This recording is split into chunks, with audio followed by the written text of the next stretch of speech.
Hi, everybody, and welcome. It's Judy Glova, and today is day 3 of the Burnout Solution series. And I've connected some of the best experts for you to teach you about how to have your own burnout solution. And I'm excited because today is all about authenticity, how we can stop proving our worth and own our value to be seen, heard, and respected. I want to remind you that we are meeting every day throughout this online series in our Facebook group called the More Than Enough Women Circle. I'll be live in the evening so you can ask any questions. I really want to make sure that you can take action on the tools and skills that you learn each day. So if you haven't already, head on over to the More Than Enough Women's Circle. Now, before we kick things off, let me introduce you to our expert. Her name is Valerie D'Ambrosio. And for over 2 decades as the connection coach, Valerie has been guiding people to create extraordinary conscious connections. She believes that ultimate joy is directly correlated to the kinds of relationships that you choose to nourish. Her infectious, living large nature encourages people to discover their greatness and play big. Working with Valerie will broaden your relationships with self-help, wealth, intimacy, friendships, and spirit in order to create the thriving life you desire. And today's focus of our topic is love with integrity, practicing acceptance towards everyone with healthy boundaries. Hi, Valerie. I'm so glad to have you here. How are you? Oh, thanks, Judy. I'm grateful to be here. I'm Well, wonderful. yeah, How are you? virtually here. Well, I really love how our day's theme, authenticity, and talking about healthy boundaries just go so well together. But before we dive into some of that, let me ask you, what do you think the reason is that we have such an epidemic of burnout and overwhelm these days?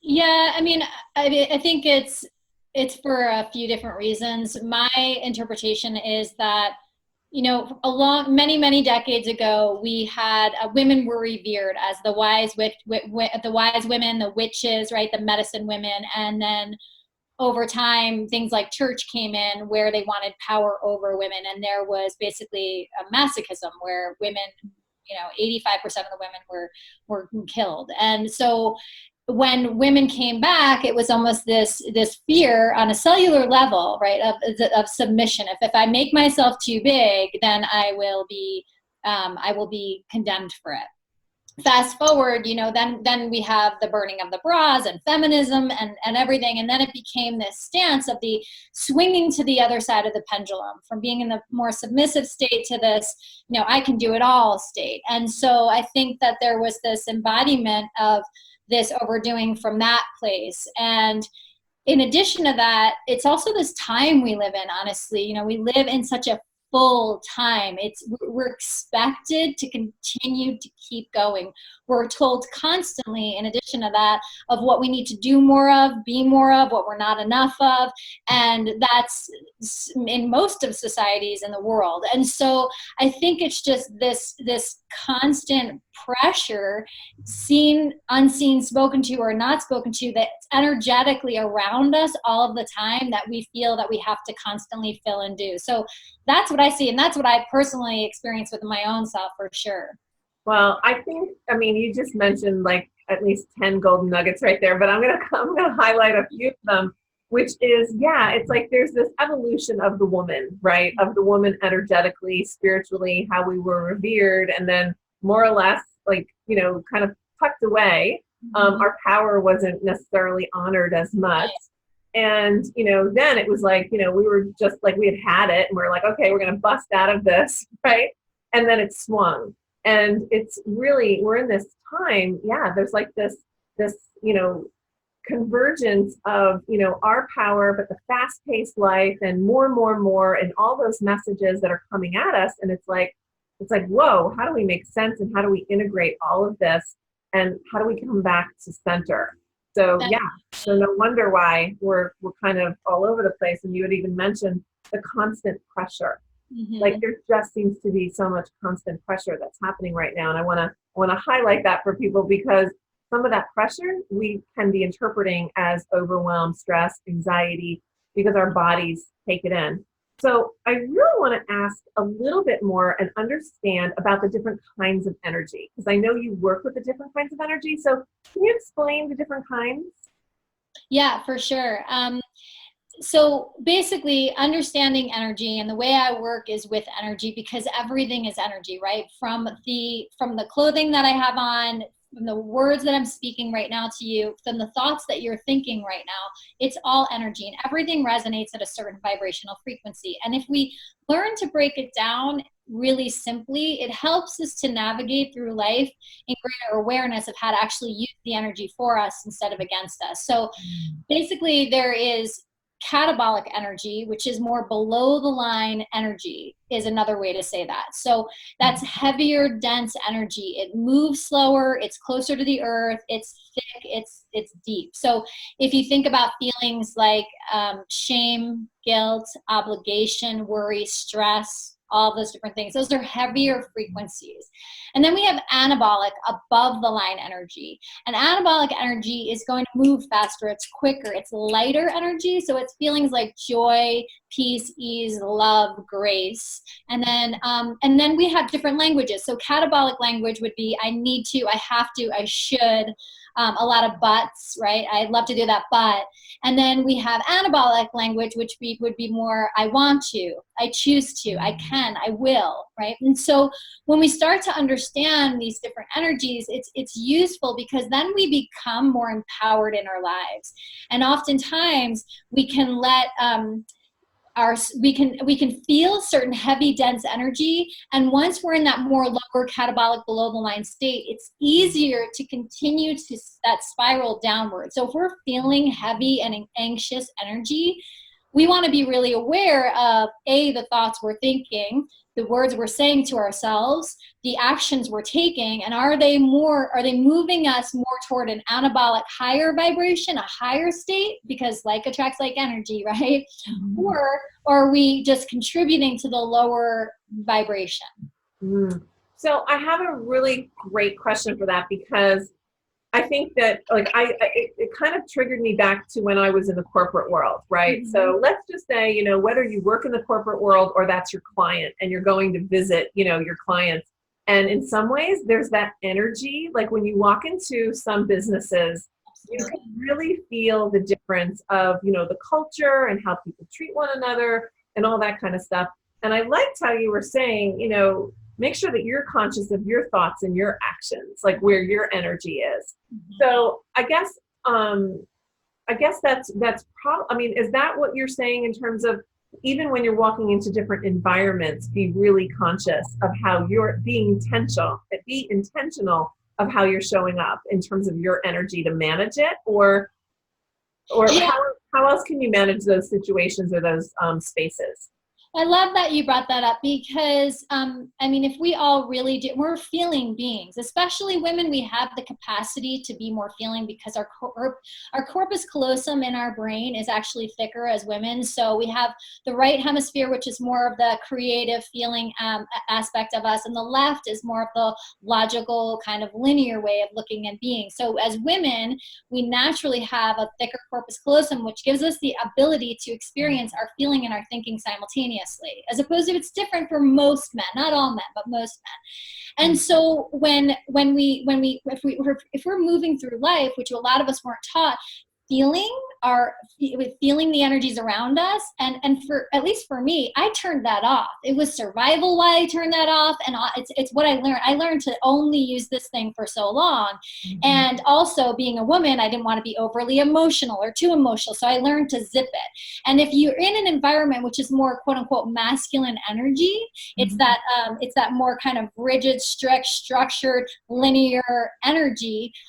It is useful to understand that, because again, we most likely, especially in being women, will morph to our environment. It's a way that we actually survive as a species, if you think about it back to caveman, cavewoman. So the tendency is that because it's a survival, we morph to our environment. If the environment is very masculine and intense, and there's a competitive energy and competitive nature, it would be easy and natural to jump on that bandwagon. So being aware of that energy is useful, because I think that in that moment, it gives an opportunity to either feed the energy and become more of that, or actually let our own true essence enter into it. Now, when you're talking about an environment that's mostly masculine, especially when you have certain societies that they value the man more, it's very common, and I see this in a lot of my corporate clients, women clients, that they feel like they need to play the game in order to actually survive, which is going against their natural way of being. So it's this kind of internal struggle a little bit.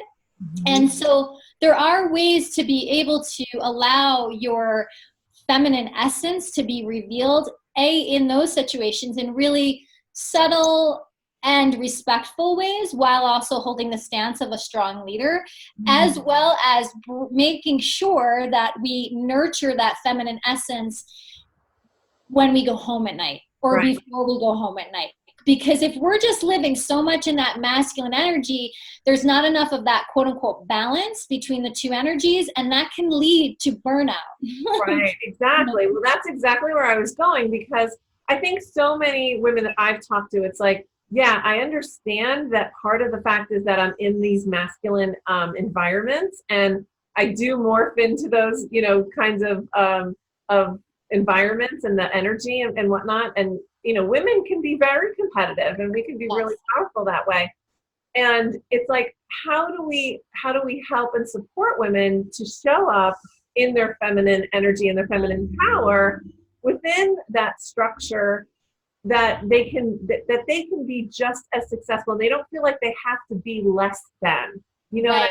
like what have you, what kinds of conversations have you had with women around that? Yeah. So that's really great. And to be honest with you, first of all, when I think about, just to be clear about masculine and feminine energy in general, right? So as I said before, we have the feminine, which is more kind of creative, non-linear. If you even think about it as circular, you can even think about it elementally as water and earth, right? And then you have the masculine energy, which again will be more staccato, will be more linear, will be more structure, single pointed focus. And think about elementally, it would be more like fire, right? And so, or even air. And so with that, we all have these energies in us. So it's first also really important to understand, what is my essence? Because we may have been raised to be a certain way out of survival. So I'll give you an example. I was raised by a single mother who, they were children having children, and they got divorced when I was 2. So my mom was 22 by the time I was 2. So she had at one point 3 jobs working to make it for my sister and I. And she really wasn't, I don't have one memory of my mom resting or taking a nap. My mom was in this go mode, and it's the way she survived. And so of course I followed suit, and it's what I did. I just kept doing and achieving and achieving and achieving, as well as the way that I often got praise in my life was by achieving. And so as I just continued to go into my 20s, and I became an entrepreneur at 20, and I just never stopped, ever. And so I think that that imbalance in me of not allowing myself for the spaciousness, the fluidity, the softness, even the creativity to a certain extent, it started to take a toll out of me.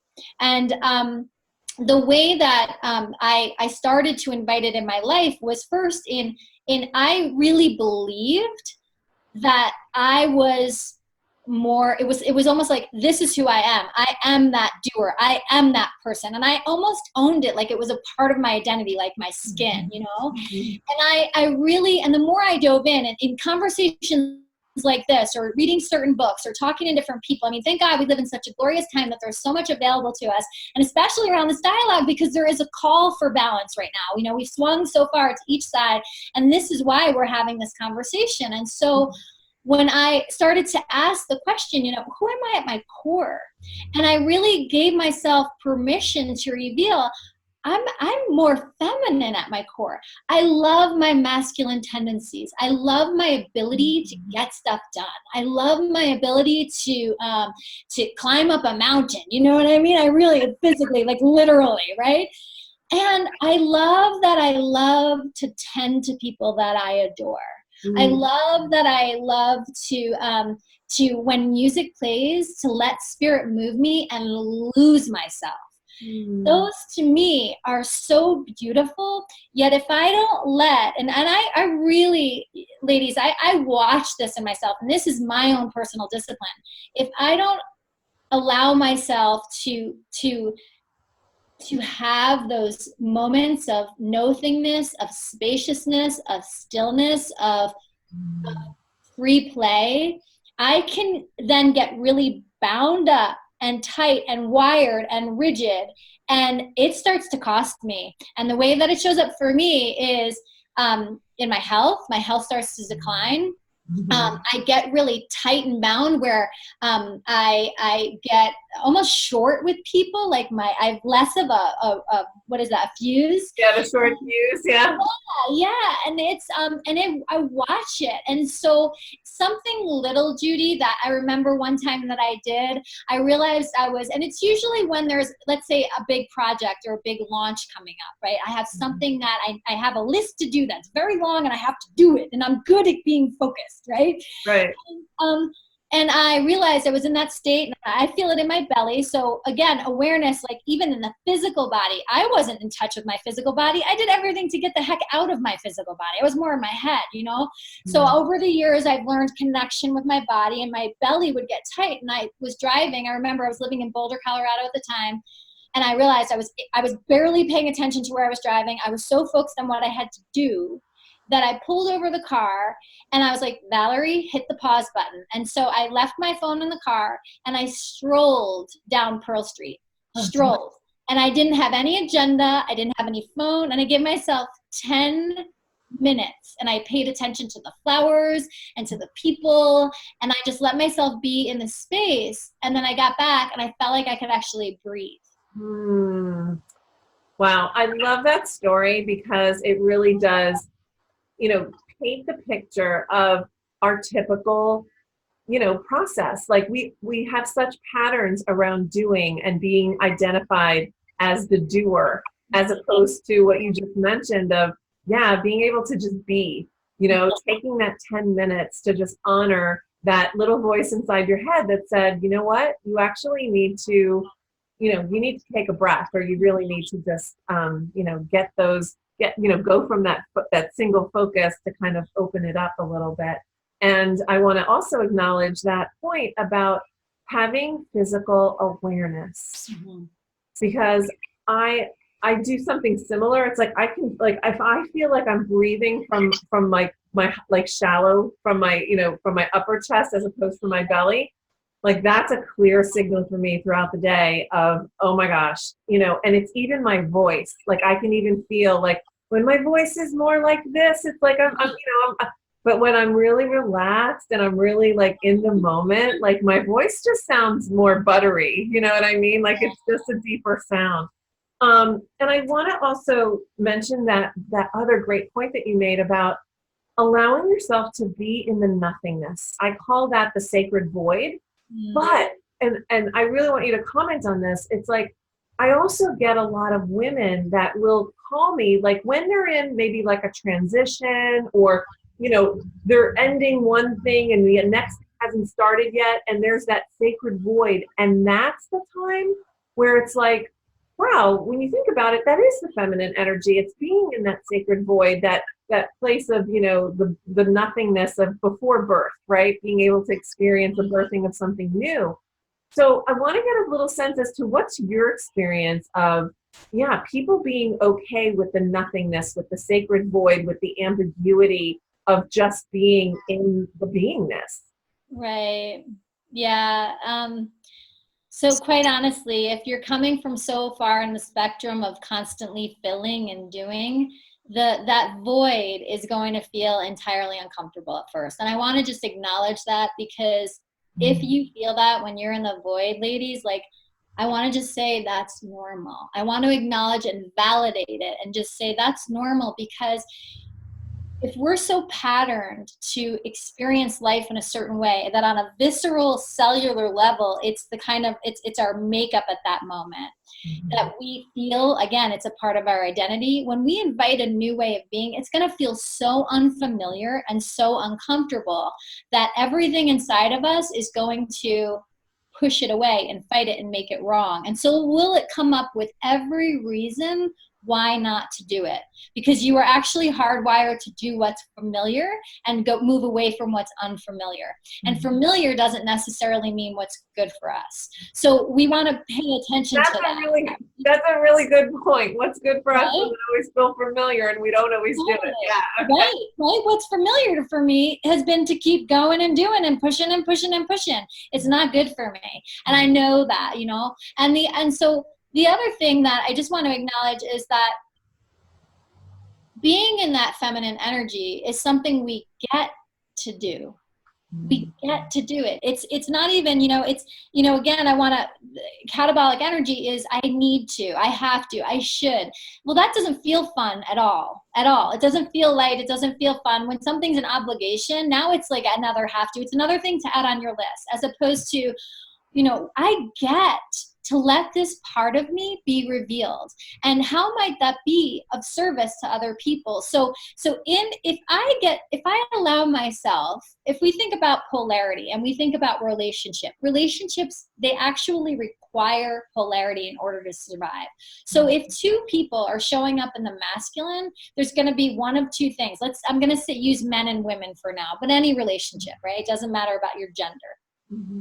If you're both showing up in the masculine and filling and doing and trying to take control and being the one that's in control, what happens is that what I see in relationship is oftentimes the man has one of two options. He gets to either fight you and basically compete with you, and now you have a competitive energy within your relationship, and then that usually leads to tension often and fighting often and everything else.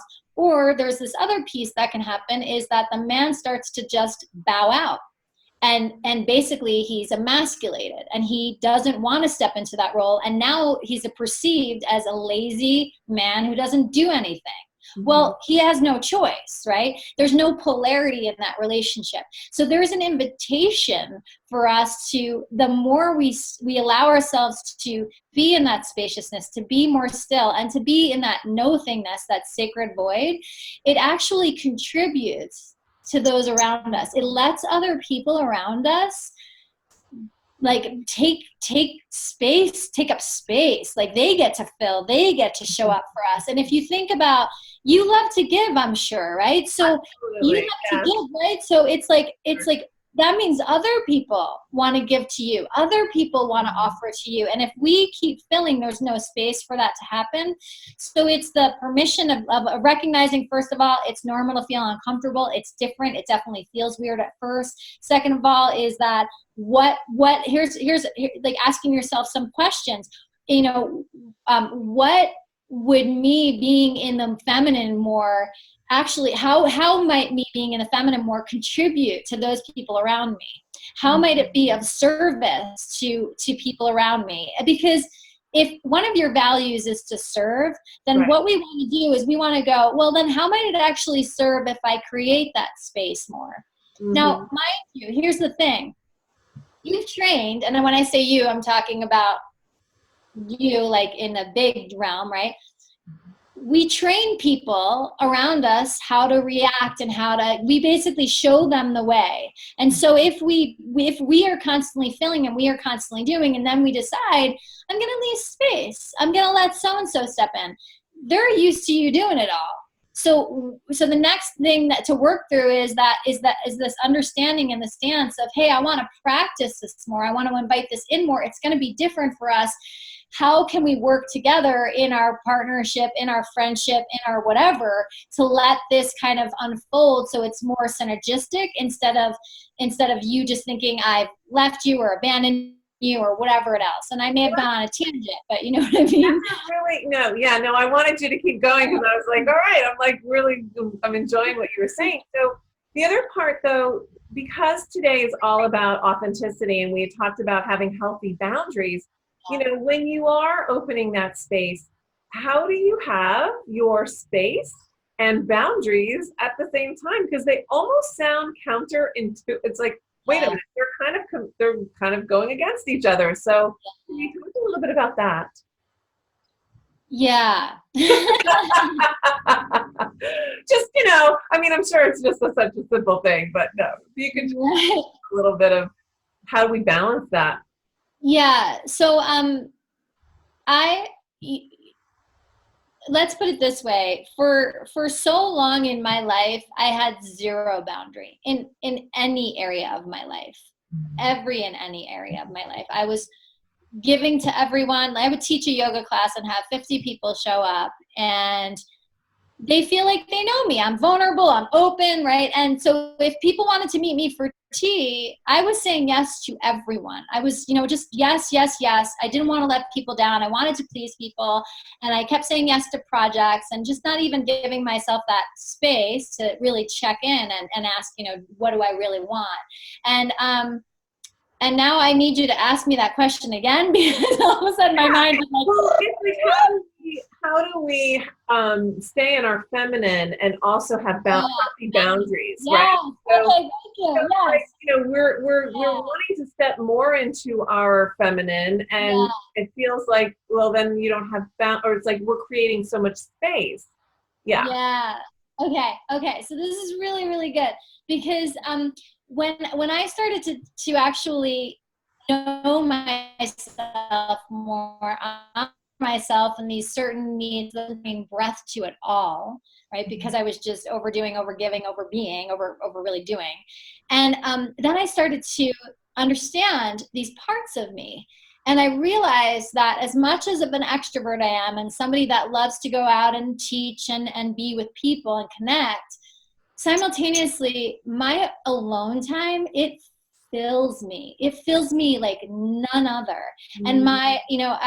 I call it dinking around. My dinking around and just letting myself kind of just do what I need to do with no one watching me and no one paying attention and just there's no agenda. Those are very important for me to do. My stillness in nature is very important for me to do. And when I don't have these things that I understand and I've discovered, and it was the discovery practice that fill my spirit, is what I call it. I'm not showing up in my wholeness. It's like I'm giving from an empty cup. And I get the burnout. That's when I really get the burnout. And that's when I feel the anxiety and the overwhelm. And so what really became valuable was being able to ask for what I need, to be honest about what was about boundaries in the sense of, hey, I let's say for example, I just officiated a ceremony this past weekend, and it was a lovely experience. That said, it was also I was I felt as I was saying about I wanted my own place to stay. I wanted to make sure I had access to be able to come and go as I wanted to. I wanted to make sure anything that I was attending to, like the brunch, that I had some space between going to the next thing. So I in the past, I would have felt guilt. I would have felt like I'm too much. I'm high maintenance. I'm a burden, and I wouldn't have asked for what I needed, and I would have pushed through and then really paid a price. So what I did instead was I gave a voice to what I needed. Hey, this is what I need in order to show up more fully. This is what I'm going to need. And here's what I feel about asking for what you need. Most of women were taught um, asking for what we need is very selfish, and I believe that for a very long time. And the way that I see it now is, and I let people know this, I'm going to pretty much always ask you for what I need. And I'm okay if the answer is no, but here's the thing, I'm still going to ask. And I'm fascinated how a lot of people actually take that in the wrong way. But that's their stuff. That's their stuff. And Right. so it really just it's going, okay, what do I need? And how can I ask for it in an eloquent way, not in like, you better give this to me, or even a passive aggressive way, like, it's fine if I don't get this, whatever. But it's more so like, hey, I just want you to know this is what's going to help me show up in the best version of myself. And so it's really, really vital to do those things, because if we don't, we are often giving from an empty cup. Right. And I think what you just said was, that final point really nailed it, was that we have to be able to ask for our needs to show up as our best selves. So if we think about how well we can create space, it's like, wow, if you really want me to show up and be this powerful woman, there's certain things that I need in order to make that happen. So if we think of boundaries in that way, it's, we're asking for, we're requesting. Like you said, you can ask, you can request. It's not an expectation. It's not an entitlement. And if people take it that way, I think that is where we take it personally. And that's also an opportunity for us as women to maybe not take on other people's energy at that point, because that is also, I think, another boundary of how we have our energy and how we don't take on other people's energy. We said that, I loved how you pointed out before, we can go into most environments and morph, right? We have the ability, right? We can do it. But wow, how important it is for us to also have in my experience, to have the boundary of knowing what our edges are, what our boundaries are, so that we're not feeling that we're, again, absorbing too much of it, and being able to show up as our best selves. Right. And what's awesome, Judy, actually, this conversation just happened. A friend of mine, I call it a lifeline when I do these with my clients, but I have a few friends too. It's like, hey, I need a lifeline. Like, I need 10 minutes to talk to you to process this right now, And she's having a big 50th birthday party, and she created this whole big weekend, and it's super exciting for her. And she just recently moved to a new town. She doesn't have a lot of connections, and it's a significant drive. It's a solid 5-hour drive for people. So it's a big weekend. It's 3 days, And so and she rented a house for everybody to stay in. And there's someone that is unable to, she basically is worried about the sleeping situation, because she's sensitive to environment. She's sensitive to sleep with certain health things happening. So she wanted to get a hotel room, and it ended up that another woman got a hotel room with her. So my friend called me freaking out, like, I'm so bummed out. I wanted everybody to stay together. I have this vision, and now they're staying someplace else. Are they really going to show up for brunch when we have brunch, or are they just going to kind of do their own thing? This is not what I had in mind. And it was this moment of, yes, acknowledging and validating her feelings. Her feelings were totally normal to have, and also to remind her really gently that everybody has these different needs. And it's also, yes, in that moment, know what you need, understanding that will change as you evolve, right? As we continually evolve. So giving ourselves that permission to check in and be like, what do I need right now?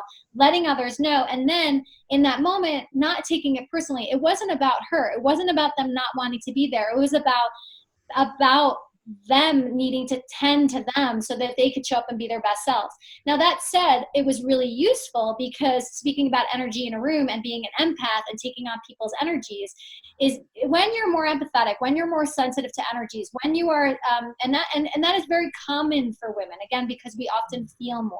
And being empathetic is not something a lot of us were taught how to work with and how to be with.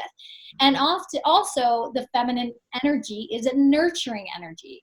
And so unconsciously, because everything's energy, it's very normal and common for an empathetic, sensitive individual, even if they don't know it, even if they're operating mostly here, it still means they still could be extremely empathetic people. They could literally take on other people's energy, feel it, don't even know it's not theirs, try to digest it and assimilate it, and think about it. That's more energy that they actually have to work in a day. So you could be energetically processing your own stuff, processing someone else's stuff, navigating through your life. There's a lot happening. So there's a lot that's occurring. So there's so much power in knowing ourselves and really understanding, okay, so it's that question of how can I show up in the best version of myself? What does that look like for me? And really giving ourselves time and space to honor it. Right. So I think what's really profound of what I just got from what you were saying is that when we were first talking about our energy, it was like how we were leaking energy, right? How other people can take our energy from us. But there's the other side of it is being conscious and aware of when we're taking on other people's energy that isn't ours. So both of those situations can cause burnout, overwhelm, that Right. kind of thing. And it's the extreme of both. So it's like, how do you, so the beautiful middle or the golden mean, right, is being able to ask for what we need so we can show up as our best selves Mhm. and be really good about that. Like be really clear about what it is that we need. So I love your examples. I love your stories because I think they're Yeah. so valuable and they're so applicable, that's the word, applicable to so many of our lives because it really does happen so much in business and especially for entrepreneurs because also as entrepreneurs we can just take on so much and say yes yes yes for clients because we want them to like us and buy more from us and work with us more and build those relationships. Mhm. So I just want to ask you, so if there was just one thing that you wanted our business women to walk away with, if they remembered just that one thing, what would it be? I know we've I love that so much. question. I love that question. And I mean, and that's, I think that self-criticism is a rampant thing that a lot of us experience, especially if we are high achievers in life. And oftentimes, if we were to really be honest with ourselves and check in with that internal critic, it would most likely be pretty below the line catabolic negative. And the greatest gift that we can give ourselves is self praise. And that again will feel extremely uncomfortable if you're most familiar with self-criticism. But this it's important to understand our minds will believe whatever we tell them. So if we look in the mirror and we tell ourselves, you're ugly, or oh, I look so gross today, or I'm so fat, or anything like that, your mind will then reflect the rest of your day or that moment or from that moment on with that belief. It Mm-hmm. just instilled it. So instead, it's the, what, I'm a good person. I'm proud of myself. Today I really allowed myself to give a voice to something. Today I was so proud of myself the way that I stood up and I gave that speech with so much courage. And and so I think that taking really first becoming aware of what is that internal dialogue. Think a great way to check in is, what are the first few thoughts I have when I wake up in the morning? What do I say when I look in the mirror? And Right. that will give you an idea about what's happening. And then what would it take to shift those? And what words would be more kind, compassionate, above the line, right? And remembering your mind it believes whatever you tell it. So why not feed it yummy, juicy, lovely stuff? And people will actually respond to the way you're treating yourself.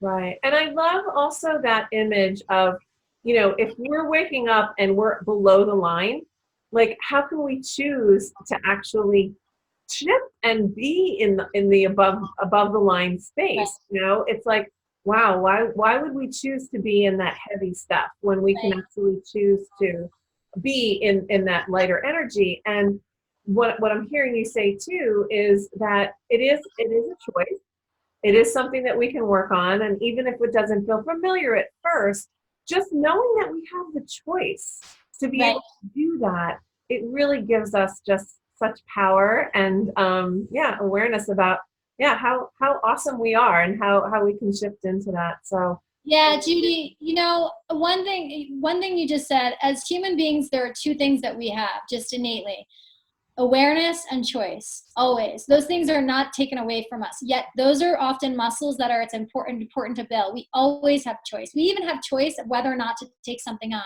Let's say somebody rejects us or somebody calls us something or somebody does whatever. It's that we actually have choice of whether or not to let that in, to digest it. So remembering that, and that more self-awareness we have the opportunity, which is greater self-empowerment, to make different choices and ones that can be more above the line, that contribute more to us.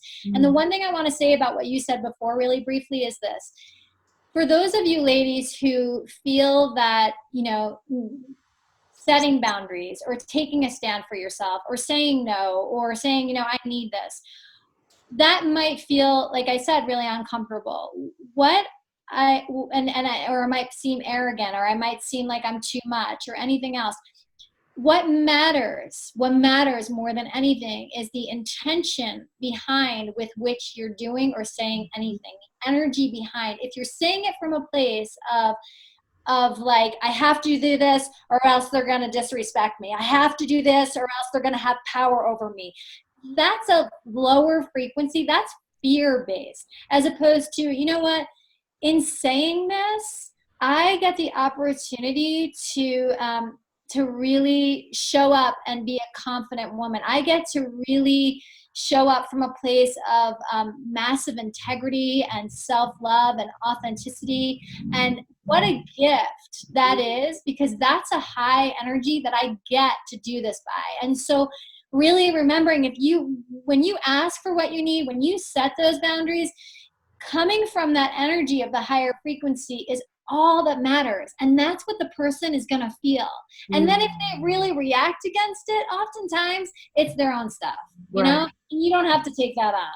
Yes. And I want to underline what you said about like the energy that it rides on. Like if your request or what you're asking for or that boundary rides on the energy of self-love and appreciation and collaboration and cooperation, it's like, that's on you, and how they take it that's on them. Exactly.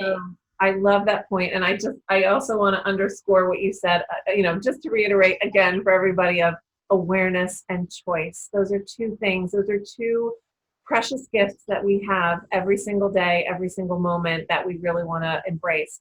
So Valerie, I have to tell you, I just love what you do. I could talk to you for another hour, and I'm sure listeners want to hear it too. So thank you so much for being so generous with your time today and really, sharing your work with us. We really appreciate it. And for the audience, I want to remind you to click below, because there's also a generous gift that Valerie is giving us today. And I also want to remind you, if you haven't already gotten your VIP Backstage Pass, you have an opportunity to do that too, because actually the Backstage Pass is a burnout solution, because you can download all of this great content, not have to worry, not have to stress out about missing a thing.